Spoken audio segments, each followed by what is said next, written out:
সম্মানিত উপস্থিত আমার দিনদার মুসলমান ভাইরা, আসসালামু আলাইকুম ওয়া রাহমাতুল্লাহি ওয়া বারাকাতুহু।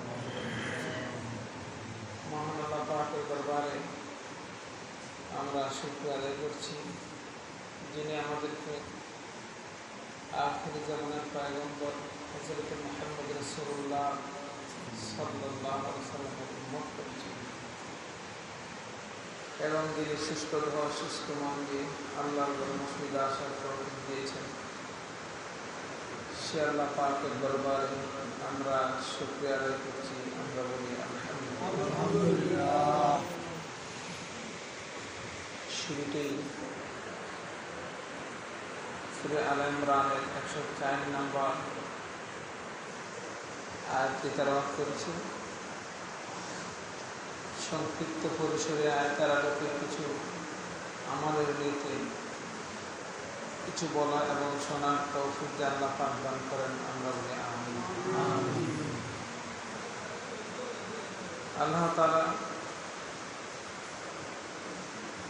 এই সূরার মধ্যে ইরশাদ করেন, ওয়ালতাকুম মিন উম্মতি, তোমাদের মধ্যে এমন একটি দল থাকবে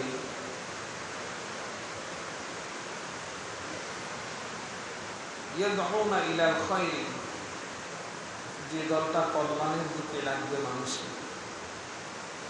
তোমাদের মধ্যে এমন একটি দল থাকা চায় যে দলটা কল্যাণের দিকে মানুষকে ডাকবে।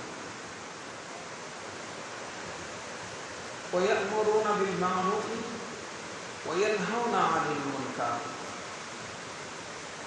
যে দলটা সৎ কাজের আদেশ দেবে, অসৎ কাজের নিষেধ করবে। তোমাদের মধ্যে এমন একটি দল থাকা চাই। ওয়াউলাইকা হুমুল মুফলিহুন, আর এই দলের লোকেরাই সফল কাম্য, যারা মানুষকে কল্যাণের দিকে ডাকে, সৎ কাজের আদেশ করে, অসৎ কাজের নিষেধ করে। এরপরে কোরআন শরীফের আর এক জায়গায় আল্লাহ তাআলা ইরশাদ করেন, কুনতুম খায়রা উম্মাতিন উখরিজাত লিন-নাস, তোমরাই শ্রেষ্ঠ উম্মত, উখরিজাত লিন-নাস, মানব কল্যাণে তোমাদেরকে বের করা হয়েছে, মানুষের কল্যাণের জন্য তোমাদেরকে বের করা হয়েছে। তা'মুরুনা বিল মা'রুফ ওয়া তানহাউনা আনিল মুনকার, একই কথা আল্লাহ এই আয়াতে বলেছেন যে তোমরা সৎ কাজের আদেশ করবে, অসৎ কাজের নিষেধ করবে।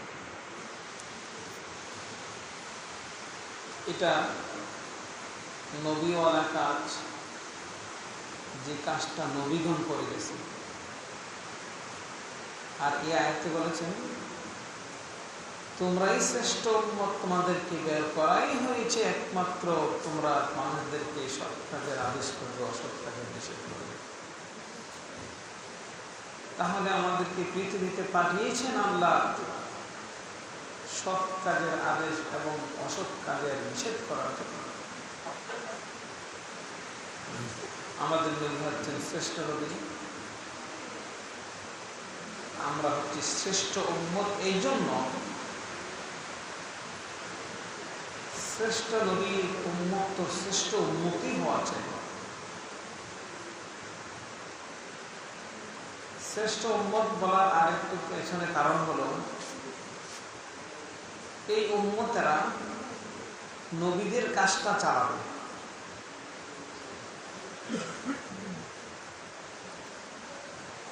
আগের নবীগণ দুনিয়া থেকে বিদায় নিয়েছে, ওনাদের কাজকর্ম বন্ধ হয়ে গেছে। এক এক কওমের জন্য এক একজন নবী আল্লাহ প্রেরণ করতেন। একই সময়ে কয়েকজন নবী ছিল এই পৃথিবীতে। কিন্তু আমাদের নবীর পরে আর কোনো নবী নেই। তাহলে রাসূল পৃথিবী থেকে চলে যাবেন, ওনার এই দায়িত্বটা কে পালন করবে?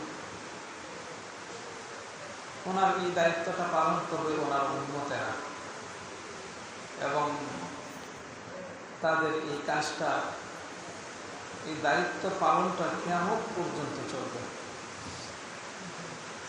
এই দায়িত্বটা যে উম্মতেরা পালন করবে, যে গ্রুপ, যে দলটা পালন করবে, এই দলটাই হচ্ছে শ্রেষ্ঠ উম্মত।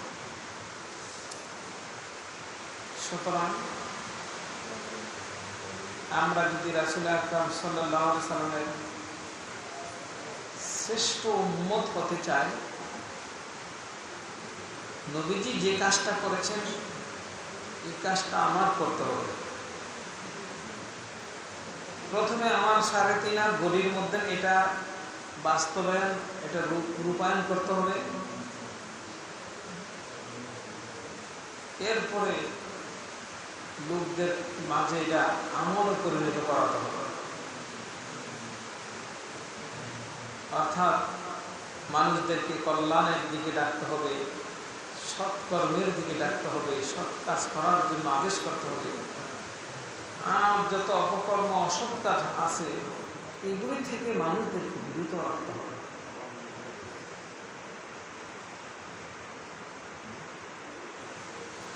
সৎ কাজের আদেশ আর অসৎ কাজের নিষেধ যদি আমরা না করি, তাহলে আমাদের পরিণতি কি হবে, এই ব্যাপারে কোরআন এবং হাদিসে বিশদ আলোচনা আছে। যেমন নবীজির একজন সাহাবী আবু দারদা রাদিয়াল্লাহু তাআলা ইরশাদ করেন, তোমরা যদি সৎ কাজের আদেশ না করো, অসৎ কাজের নিষেধ না করো, তোমাদের উপর আল্লাহ তাআলা জালেম শাসক চাপাইয়া দেবেন, স্বৈরাচারী শাসক চালিয়ে দেবেন। এমন শাসক চালাবেন যে শাসক বড়দেরকে ইজ্জত করবে না, ছোটদেরকেও স্নেহ করবে না, নির্বিচারে বেয়াদবিমূলক আচরণ করতে থাকবে বড় এবং ছোটদের সাথে। এবং এই শাসক তার প্রজাদের উপর একের পর এক জুলুম করতে থাকবে। জালেম শাসক চাপিয়ে দেবে, যে শাসক তার প্রজাদের উপর জুলুম করবে। এই শাসক কখন আল্লাহ চাপাবে? যখন আমরা সৎ কাজের আদেশ না করব, অসৎ কাজ থেকে মানুষদেরকে বিরত না রাখবো। নবীজির আরেকজন সাহাবী হযরত হুযায়ফা রাদিয়াল্লাহু তাআলা আনহু বলেন, তিনি বলেন, আমি রাসূলুল্লাহ সাল্লাল্লাহু আলাইহি সাল্লামকে বলতে শুনেছি, যখন মানুষেরা সৎ কাজের আদেশ না করবে, অসৎ কাজ থেকে মানুষকে বিরত থাকার কথা না বলবে, তাদের উপর জালেম শাসক তো আল্লাহ চাপিয়ে দিবেন। তাদের অবস্থা হবে এমন, তারা যা আল্লাহর কাছে দোয়া করবে, এই দোয়া আল্লাহর কাছে কবুল হবে না, তাদের দোয়া কবুল হবে না, তাদের প্রতি সাহায্য করা হবে না, এমনকি তাদের এই অপরাধের জন্য ক্ষমা করা হবে না, ছেড়েও দেওয়া হবে না। নবীজি সাহাবী হযরত হুযায়ফা রাদিয়াল্লাহু তাআলা এইভাবে কথাগুলি বলতেছিলেন। সুতরাং যে জমিনে অসামাজিক অপকর্ম চালু থাকবে, এটাকে যদি প্রতিহত করার ব্যবস্থা না থাকে, তাহলে আল্লাহর গজব অবশ্যম্ভাবী। যার যার ক্ষমতা অনুযায়ী অপরাধমূলক কর্মকাণ্ড প্রতিহত করার চেষ্টা করবে। যেগুলি সরকারের দায়িত্ব এগুলি সরকার প্রতিহত করবে। সে যদি না করে তার জন্য সে জবাব দেবে। এভাবে একটা দেশের রাষ্ট্রপ্রধান, এটা তার দায়িত্ব। এইভাবে ক্রমান্বয়ে ভেবে ভেবে মেম্বার, চেয়ারম্যান, যার যার মেম্বার ওয়ার্ডের তার দায়িত্ব, একটা চেয়ারম্যান তার চেয়ারম্যান এলাকার দায়িত্ব। ঠিক তদ্রুপ আমি যদি আমার নিজেকে মনে করি, তাহলে আমিও তো আমার ঘরের একজন দায়িত্ব। আমি নিজে সঠিক হই অথবা আমার ঘরকে আমি সামলাই। প্রত্যেকেই কিন্তু দায়িত্বশীল। শুধু প্রধানমন্ত্রীর কাজ, মন্ত্রী এমপিদের কাজ, মেম্বার চেয়ারম্যানের কাজ তারাই যে দায়িত্বশীল এমনটা নয়। আমরা সবাই দায়িত্বশীল। প্রত্যেককে তার দায়িত্ব সম্পর্কে প্রশ্ন করা হবে। সুতরাং যার যার সাধ্য অনুযায়ী আমরা সৎ কাজের আদেশ, অসৎ কাজের নিষেধ করতেই থাকব। আসলে রাসূল আকরাম সাল্লাল্লাহু আলাইহি ওয়াসাল্লাম ইরশাদ করেন, তোমরা যদি ক্ষমতা থাকে অসৎ কাজ থেকে বিরত রাখার জন্য প্রথমে হাত দ্বারা বাধা দাও। এখন দেখা গেল হাত দ্বারা বাধা দিলে সমস্যা আছে, বিপরীত হবে, উল্টা আমার উপর আক্রমণ চলতে পারে। এই ভয়ে কেউ হাত দ্বারা বাধা দিতে যাবে না। রাসূল আকরাম সাল্লাল্লাহু আলাইহি ওয়াসাল্লাম ইরশাদ করেন, হাত দিয়ে সম্ভব না হলে মুখ দ্বারা বাধা দাও। এখন দেখা গেল মুখ দ্বারা বাধা দিলেও সমস্যা। তখন আল্লাহ রাসূল বলেন, তাহলে অন্তর দিয়ে ঘৃণা করো। এটা হচ্ছে দুর্বল ঈমানের পরিচয়। এখন আমরা এই ক্যাটাগরির মধ্যে আছি, যেখানে অসামাজিক কার্যকলাপ চলছে, অনিসলামিক কার্যকলাপ চলছে, যেগুলি দেখলে পরে ঘৃণা আসে। হাত দ্বারাও বাধা দেওয়ার ক্ষমতা নাই, মুখ দ্বারাও বলা যাচ্ছে না। কারণ আপনি মুখে বলবেন, এটা যদি ওই নেতার কানে যায় আপনার অবস্থা কোথায়? মুখও বলা যাচ্ছে না। তখন অন্তর দিয়ে ঘৃণা করি। ওই যে দুর্বল ঈমান, আমরা বললাম দুর্বল ঈমানের কাতারে এখন পড়ে আছি। একটা বাস্তব অসামাজিক সত্য ঘটনা ঘটছে, এরপরও এটা মুখে বলা যাচ্ছে না। এটাই হচ্ছে আমাদের ব্যর্থতা। তো যেই জমিনের অধিবাসীরা সৎ কাজের আদেশ করবে না, অসৎ কাজের নিষেধ করবে না, এই জমিনের অধিবাসীদের জন্য আল্লাহর গজব হিসাবে প্রথম যেটা আসবে সেটা হচ্ছে আল্লাহ জালেম শাসক চাপিয়ে দিবেন। ওই সরকারের মাধ্যমে জনগণকে যতটুকু সাহায্য করা আল্লাহ করাবে। এখন যদি কোনো সরকার তার প্রজাদের উপর ঢালাভাবে আক্রমণ চালাচ্ছে, জুলুম করছে, নির্যাতন করছে, বুঝতে হবে এগুলি জনগণের প্রতিফল, আমলের বিনিময়। এগুলি কর্মকাণ্ডের ফল, যা করছে তাই না পাবে।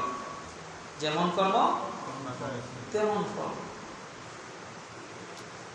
আবার জমিনের অধিবাসীরা যদি ন্যায়পরায়ণ হয়, দয়াশীল হয়,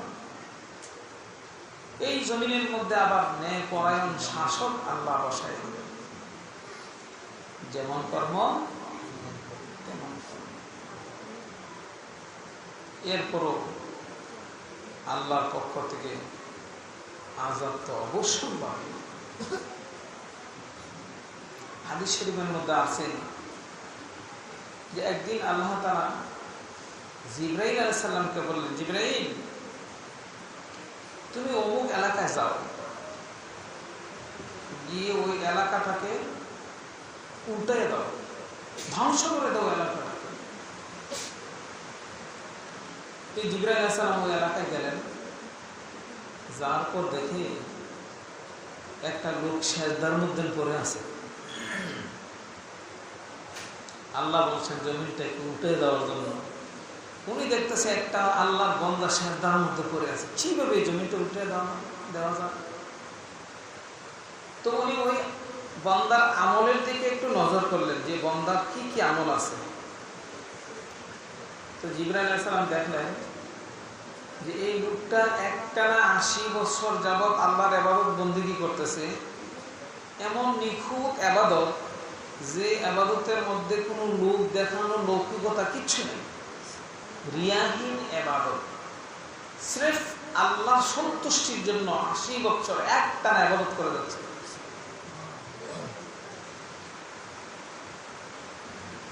তো জিবরাইল আলাইহিস সালাম ভাবলেন এমন একটা আল্লাহওয়ালা লোক থাকতে কেমনি এলাকাটাকে উঠে দেওয়া যায়, বুঝে আসে।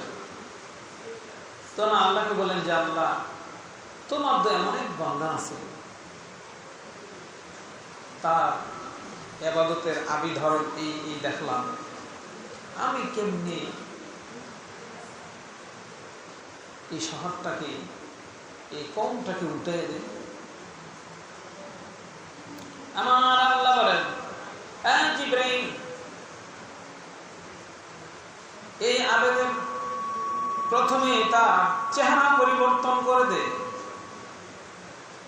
অথবা গোটা শহরটা উল্টাইয়া এই আবেদের উপর নিক্ষেপ করো। হযরত জিবরাইল বললেন আল্লাহ বুঝতে পারলাম না ঘটনাটা কি।